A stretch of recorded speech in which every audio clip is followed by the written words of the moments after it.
अस्सलाम वालेकुम class. This is Umaima Shakoor from the LUMS university.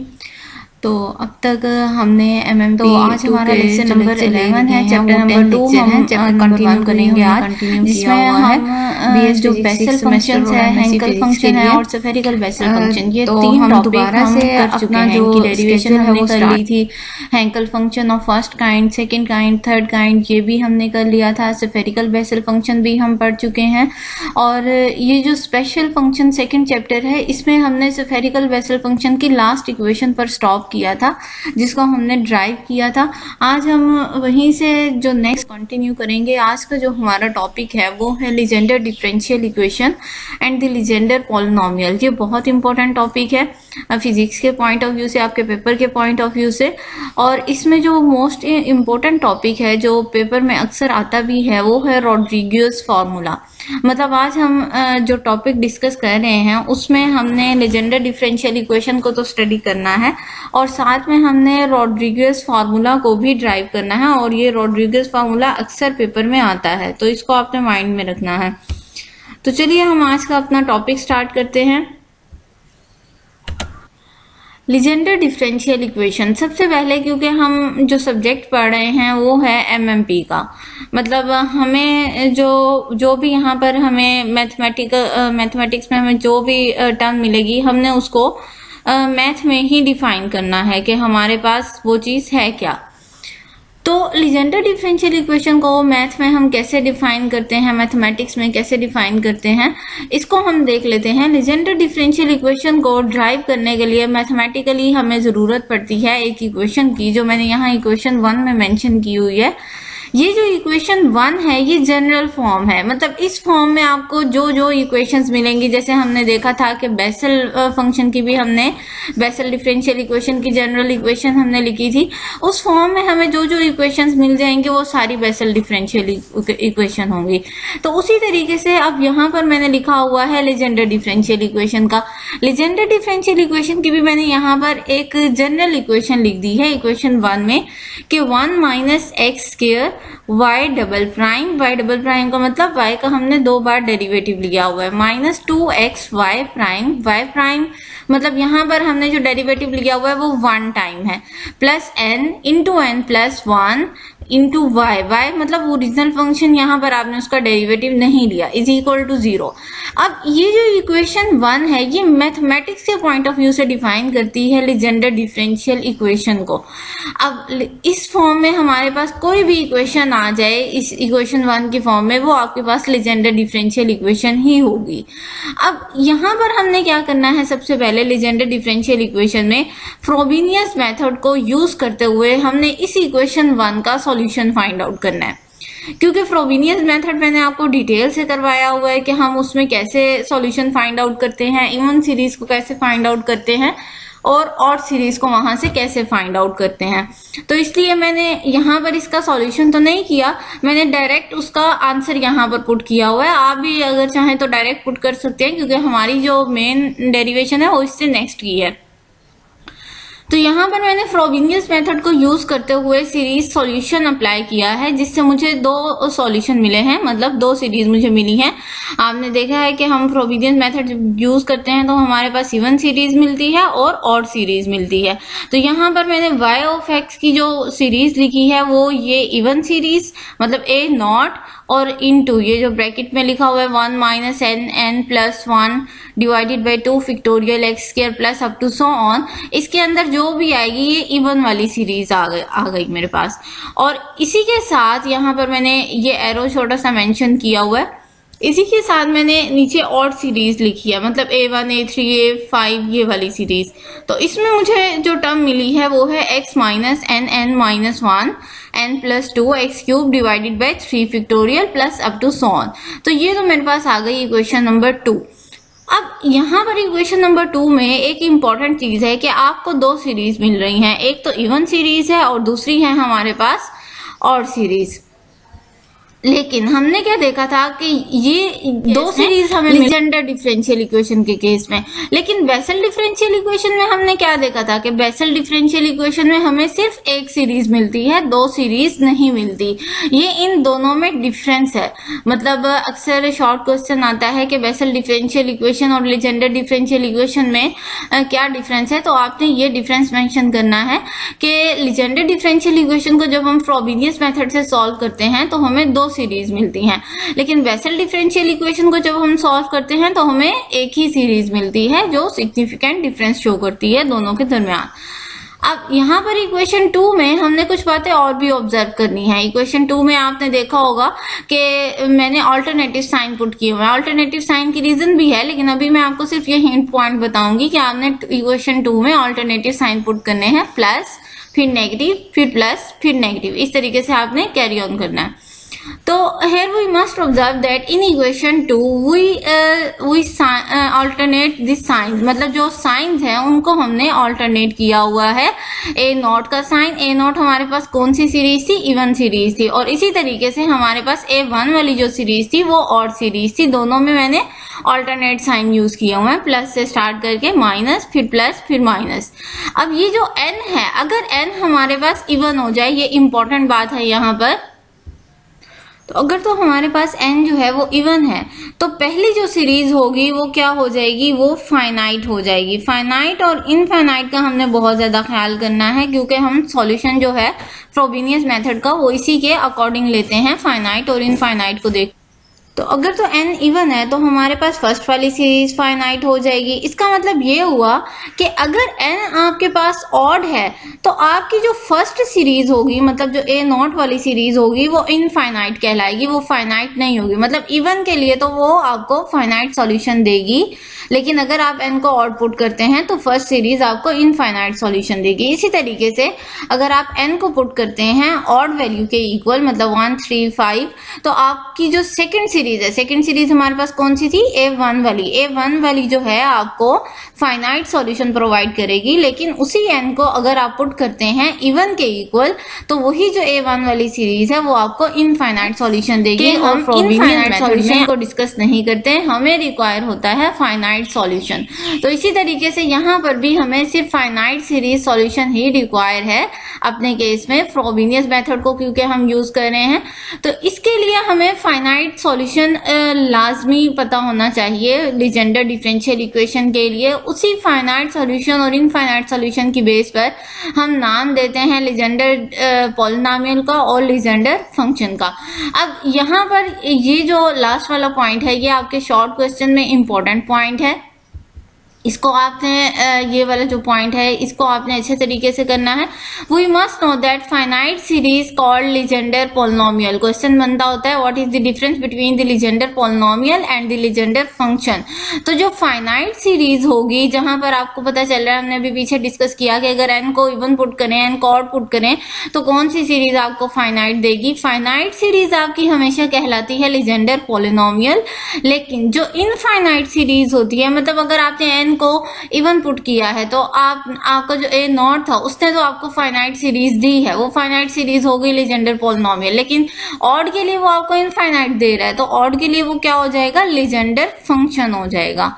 मतलब लीजेंडर पॉलिनोमियल और लीजेंडर फंक्शन में ये बेसिक डिफरेंस है कि फाइनाइट सीरीज लीजेंडर पॉलिनोमियल कहलाती है, इनफाइनाइट सीरीज लीजेंडर फंक्शन कहलाती है। तो अब हम आते हैं, ये तो थोड़ा बहुत इंट्रोडक्शन हो गया जो हमारा लीजेंडर डिफरेंशियल इक्वेशन का टॉपिक था। अब हम आते हैं अपने मेन टॉपिक की तरफ जो हमारा है रॉड्रिगेज फार्मूला। बहुत इंपॉर्टेंट टॉपिक है ये। तो रॉड्रिगेज फार्मूला को हमने आज ड्राइव करना है। रॉड्रिगेज फार्मूला की जो हमारे पास मैथमेटिकल डेफिनेशन है वो मैंने यहाँ पर इक्वेशन नंबर 1 में मेंशन की हुई है। ये हमारे पास होता है रॉड्रिगेज फार्मूला, जिसमें p n x is equal to 1/2 factorial n factorial d to power n dx to power n x square minus 1 to power n। ये जो फॉर्मूला है रॉड्रिगेज ने सबसे पहले इसे दिया था और इसको यूज किया जाता है MMP में बहुत सारी कैलकुलेशंस के लिए, स्पेशली लीजेंडर डिफरेंशियल इक्वेशन को सॉल्व करने के लिए। तो इस फॉर्मूले को हमने ड्राइव करना है। कैसे ड्राइव इसको ड्राइव करने के लिए हमें कंसीडर करना पड़ेगा कि कोई भी हमारे पास एक फंक्शन है y is equal to x square minus 1 to power n। तो यहाँ पर इक्वेशन 2 में हमने एक फंक्शन कंसीडर कर लिया है y is equal to x square minus 1 to power n। इसी फंक्शन को लेते हुए हम अपनी बाकी की डेरिवेशन करेंगे। इसको डिफरेंशिएट कर देते हैं हम x के लिहाज से।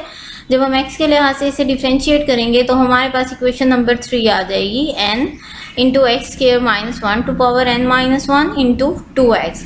तो ये हमारे पास इक्वेशन नंबर 3 आ गई जब हमने इक्वेशन 2 को डेरिवेट किया x के लिहाज से। तो इसी इक्वेशन को हम मल्टीप्लाई कर देते हैं दोनों साइड्स पर एक्स स्क्वायर माइनस 1 से सिंप्लीफाई करने के लिए। तो मैंने क्या किया, इसी इक्वेशन 3 को मल्टीप्लाई कर दिया इस साइड पर भी एक्स स्क्वायर माइनस 1 से, और यहाँ पर भी मैंने इसे मल्टीप्लाई कर दिया एक्स स्क्वायर माइनस 1 से। अब यहाँ पर आपकी जो पावर है n माइनस 1 है और यहाँ पर प्लस 1 है। तो यहाँ पर मैंने इसको सिंप्लीफाई कर दिया है, ये हमारे पास आ जाएगी जस्ट पावर n। और ये जो इक्वेशन है हमारे पास इक्वेशन नंबर 6 आ गई सिंपली।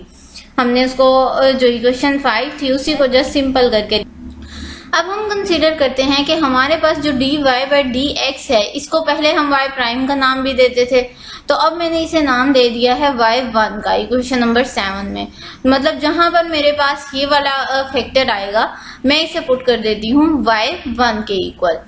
तो अब मैंने क्या किया, यहाँ पर हमारे पास पीछे जो इक्वेशन थी, इक्वेशन नंबर 6 जो थी, उसमें इस जगह पर ये वाला फैक्टर था dy बाई dx का।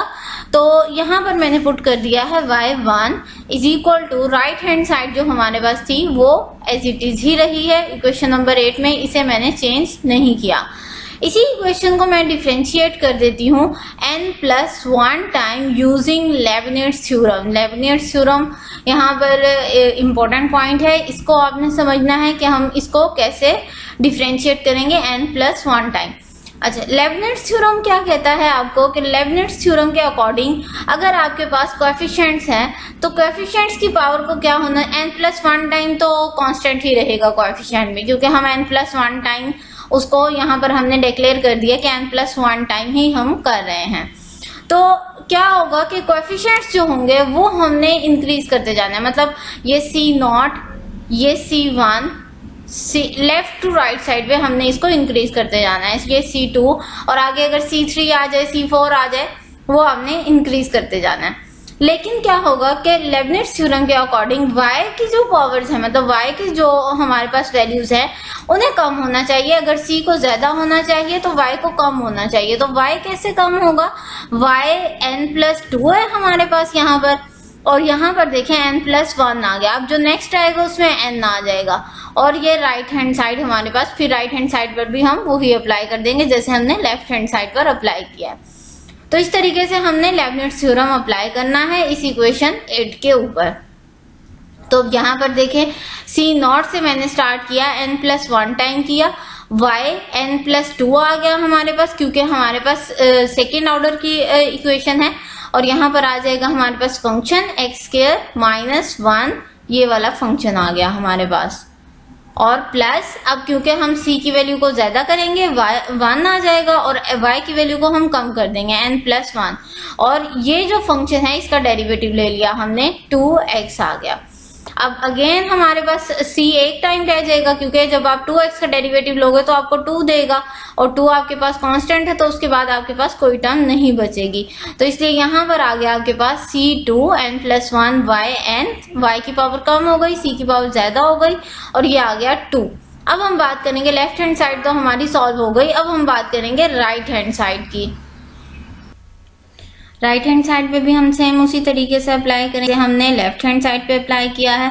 ये देखें अब राइट हैंड साइड पे हमारे पास फैक्टर आ गया है 2n, और ये वाला जो इंटरनल फैक्टर है उसको हम एज इट इज, मतलब ये वाला जो फैक्टर था 2n हमने बाहर ले लिया और इस फैक्टर पर हम अप्लाई कर रहे हैं।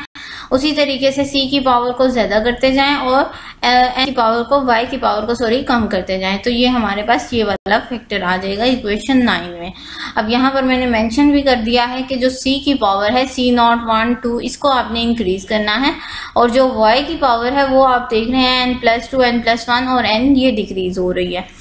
तो इसी तरीके से ये जो इक्वेशन हमने इक्वेशन 9 बनाई है इसको मैंने यहाँ पर फर्दर सिंप्लीफाई कर दिया है। इसकी सिंप्लीफिकेशन पे कोई इतनी वो कॉम्प्लिकेशन नहीं है, जस्ट आपने क्या करना है उसको मल्टीप्लाई कर देना है अंदर और सारी इक्वेशन को सिंप्लीफाई कर देना है। अब सिंप्लीफाई करने के बाद यहाँ पर मैंने ये वाली जो इक्वेशन है ये राइट हैंड साइड के उस साइड है, तो मैं इसे ले गई हूँ इस साइड पर, तो ये नेगेटिव साइन में कन्वर्ट हो गई। इज इक्वल टू, यहाँ पर मैंने मेंशन नहीं किया, आपने मेंशन कर देना है, ये इज इक्वल टू 0 आ जाएगा आपका। इक्वेशन नंबर 10 आ गई हमारे पास। अब इसमें फर्दर हम कुछ अप्रोक्सीमेशन पुट करते हैं कि अगर हम इक्वेशन को मजीद सिंप्लीफाई करना चाहते हैं तो c0 to power n plus 1 हमारे पास आ जाएगा 1 के इक्वल।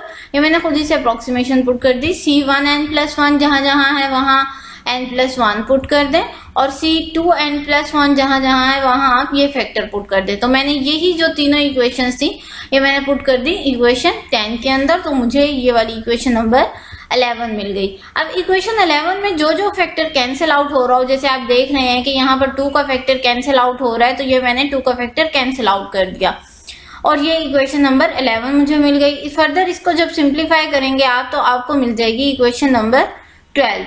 इक्वेशन नंबर 12 को कैसे सिंप्लीफाई करना है, जस्ट ये देखें, यहाँ पर जो आपका फैक्टर है 2n, ये बाहर है, इसको अंदर जस्ट मल्टीप्लाई कर दें सबके साथ, और yn प्लस 2 को आप साइड पर ले जाए, yn प्लस 1 या कोई भी फैक्टर आपका कॉमन आता है तो उसे कॉमन ले लें, तो आपकी इक्वेशन नंबर 12 आ जाएगी। को ही फर्दर हम सिंप्लीफाई करेंगे तो आपको यहाँ पर मिल जाएगा ये वाला फैक्टर, मतलब उसी को जब हमने मल्टीप्लाई कर दिया, सिंप्लीफाई कर दिया 12 को, तो मुझे ये इक्वेशन 13 मिली।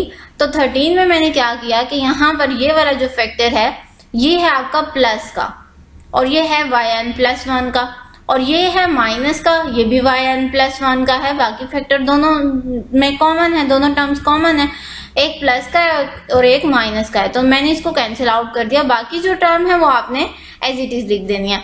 अब यहाँ पर जो ऊपर वाली टर्म्स हैं, यहाँ पर ये वाली टर्म्स और ये वाली टर्म, इनमें आप देख लें कि आप कौन कौन सा फैक्टर आपका कॉमन आ रहा है।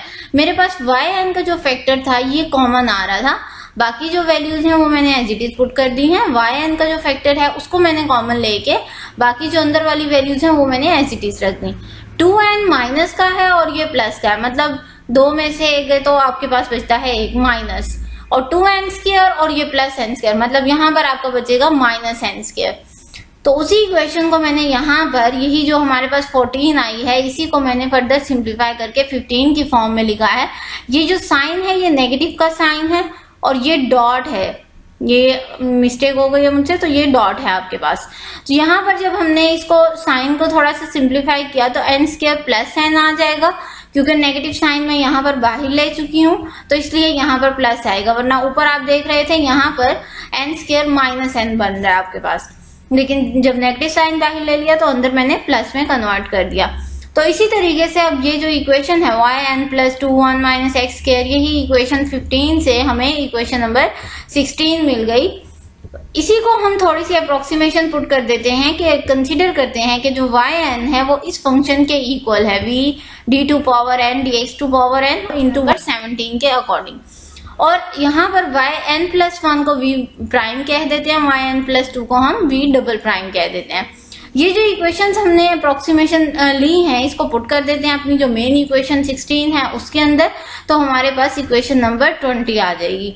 इक्वेशन नंबर 20 को ही हमने सिंप्लीफाई किया तो हमारे पास यही जो हमारे पास इक्वेशन नंबर 20 है इसको हम इस फॉर्म में भी लिख सकते हैं, 2xv प्राइम प्लस n, मतलब ये जो आपका है n स्क्वायर प्लस n, इसको आप ऐसे भी लिख सकते हैं n into n plus 1v। अगर आप नहीं भी लिखना चाहते तो कोई उसमें कैलकुलेशन में ज्यादा फर्क नहीं पड़ेगा। अब यहाँ पर अगेन हमने कंसीडर किया है कि पी एन एक्स जो है वो सी वी के इक्वल है। वी तो हम पीछे ही कह रहे हैं कि वी हमारे पास वाई एन के इक्वल है, और वाई एन की वैल्यू भी हमने कंसीडर की है पीछे कि इस वैल्यू के इक्वल है। तो इसका मतलब है अगर मैं वी की जगह पे ये वाई एन पुट करूं तो मुझे वाई एन की जगह पे ये वाली वैल्यू इक्वेशन नंबर 24 पुट करनी पड़ेगी। तो मैंने यहाँ पर ये अप्रोक्सीमेशन लगा दिया, P N X is equal to C Y N, मतलब इस वी की जगह मैंने पुट कर दिया है ये yn की वैल्यू, और yn की जगह पर मैंने ये वाली वैल्यू पुट कर दी है। तो ये मेरे पास इक्वेशन नंबर 26 आ गई। अब इस इक्वेशन नंबर 26 में मुझे अगर c की वैल्यू मिल जाए तो इसका मतलब है ये pnx जो हमारा रोड्रिगस फार्मूले का right hand side left hand side हमें मिल सकती है। तो उसके लिए हमने अगेन अप्रोक्सीमेशन यूज की है कि d to power n dx to power n हमारे पास capital D to power n के इक्वल है, और इसको हमने पुट कर दिया है 26 के अंदर। 26 में आपको पता है इस फैक्टर की जगह हमारे पास आ रहा था डेरिवेटिव वाला, तो यहाँ पर मैंने इसको पुट कर दिया है capital D to power n। Capital D to power n आ गया हमारे पास। इसी इक्वेशन को, ये जो मेरे पास इक्वेशन नंबर 28 है, इसे मैं इस तरीके से भी लिख सकती हूँ 29 की फॉर्म में, क्योंकि ये है मेरे पास x स्क्वायर माइनस 1। इसको मैं लिख सकती हूँ x प्लस 1 और x माइनस 1। अगेन इस पर लेबनिट्ज थ्योरम अप्लाई करेंगे। अब जो लेबनिट्ज थ्योरम है, बजाय इसके कि आप टर्म बाय टर्म अप्लाई करें, क्योंकि उसमें सारी जो टर्म्स हैं, मोस्टली जो टर्म्स हैं वो n-1 की टर्म में आएंगी, तो यहाँ पर इसलिए मैंने लिख दिया है c n factorial x plus 1 to power n। मतलब पहली टर्म आपके पास ये वाली आ रही है, बाकी जितनी भी टर्म आएंगी उसमें n-1 का फैक्टर आएगा। तो इसलिए मैंने एक ही बात लिख दी कि बाकी जो टर्म्स हैं वो कंटेन कर रही हैं n-1 का फैक्टर। अब हम थोड़ी सी अप्रोक्सीमेशन फर्दर इसको सॉल्व करने के लिए लगाएंगे कि x is equal to 1 put करें इक्वेशन 30 के अंदर, तो आपके पास इक्वेशन 31 आ जाएगी। इसी को हमने थोड़ा सा सिंप्लीफाई किया तो हमारे पास इक्वेशन 33 आ गई, और यही c की वैल्यू हम फाइंड आउट करना चाह रहे थे। इस c की वैल्यू को हम वापस पुट कर देते हैं अपनी इस मेन इक्वेशन के अंदर, तो हमें मिल जाएगा ये फॉर्मूला जिसको हम ड्राइव करने की कोशिश कर रहे थे, रोड्रिगस फार्मूला। तो हमारे पास फॉर्मूला आ गया Pnx 1 divided by 2 to power n का factorial d to power n dx to power n x square minus 1 to power n। ये हमारे पास c की वैल्यू आ गई, और इसको आप capital D to power n भी लिख सकते हैं। तो ये तो हमारे पास प्रूव हो गया रोड्रिगस फार्मूला का। इंशाल्लाह नेक्स्ट लेक्चर में हम इसी का जनरेटिंग फंक्शन डिस्कस करेंगे, लीजेंडर पॉलिनोमियल का, जो पेपर पॉइंट ऑफ व्यू से अगेन इम्पोर्टेंट टॉपिक है। तो ऐसा पॉइंट हो जो समझ ना आया हो आपको तो काइंडली लाजमी डिस्कस कीजिएगा। नेक्स्ट लेक्चर तक के लिए thank you so much. Allah Hafiz.